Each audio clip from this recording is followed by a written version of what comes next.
Hello everyone and welcome back to my channel Edmond Medaros.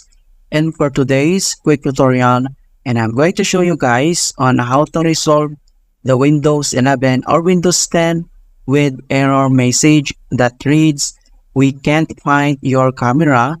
Check to make sure that it's connected and installed properly, that it isn't being blocked by antivirus software, and that your camera drivers are up to date. If you needed it, here's the error code 0x A00F4244 with no cameras are attached."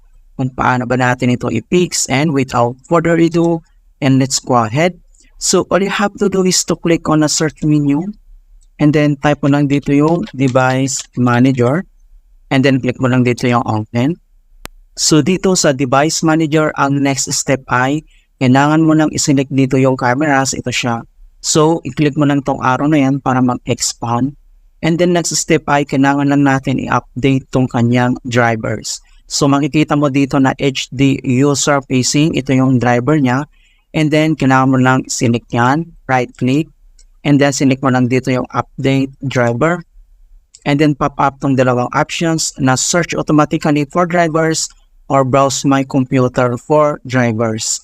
So, kailangan lang natin i-select dito yung search automatically for drivers. So, tap lang natin yan. And makikita mo na dito na the best drivers for your device are already installed.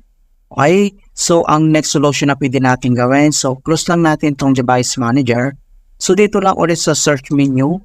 And then, kailangan mo lang i-type dito yung troubleshoot settings. And then, click mo lang dito yung open. And madadarig tayo dito sa troubleshoot settings. So, ang next step, dito lang sa options, under nito ay kailangan mo lang i-select dito yung other troubleshooters.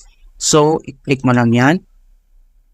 And then dito sa other troubleshooters, ang next step ay, dito lang sa other, under nito ay select mo lang dito yung camera. Ito siya.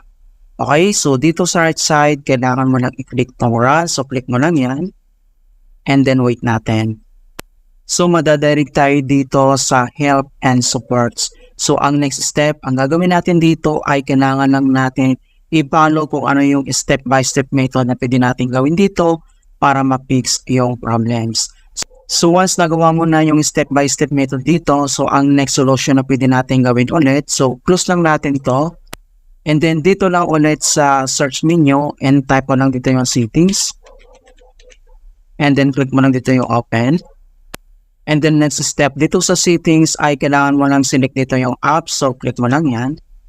And then dito lang sa installed apps yung pinakauna. So, kailangan mo lang i-click yan. And then dito sa installed apps. And then dito lang sa search apps ay kailangan mo lang i-type yung camera. And then makikita mo kaagad dito mag-pop up. Okay, so camera Microsoft Corporations. So, ang next step na gagawin natin dito lang sa right side, kailangan mo lang i-click tong tatlong dot. And then next ay, select mo lang dito yung advanced options.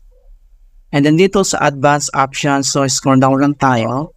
And then dito lang sa reset, kailangan lang natin i-click tong repair. Okay, so if this app isn't working right, so we can try to repair it. So kailangan mo lang i-click tong repair and then wait natin. Okay, so makikita mo na dito na repair completed. And if this app still isn't working right, so ang gagawin natin dito ay kailangan na natin itong i-reset it or the app's data will be deleted. So, click mo lang itong reset and then pop up ito na this will permanently delete the app's data on this device. So, next, i-click mo lang itong reset and then wait natin. And so, makikita mo na dito na completed na yung repair and reset. So, ang next step, so close lang natin itong settings and then dito lang sa start menu.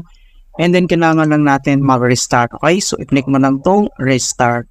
Alright? So, ganun lang po kasimple on how to fix error code 0x A00F4244 with no cameras are attached in Windows 11 or Windows 10. And please don't forget to like this video and subscribe to my channel for more quality content. Thank you guys and see you in my next tutorial.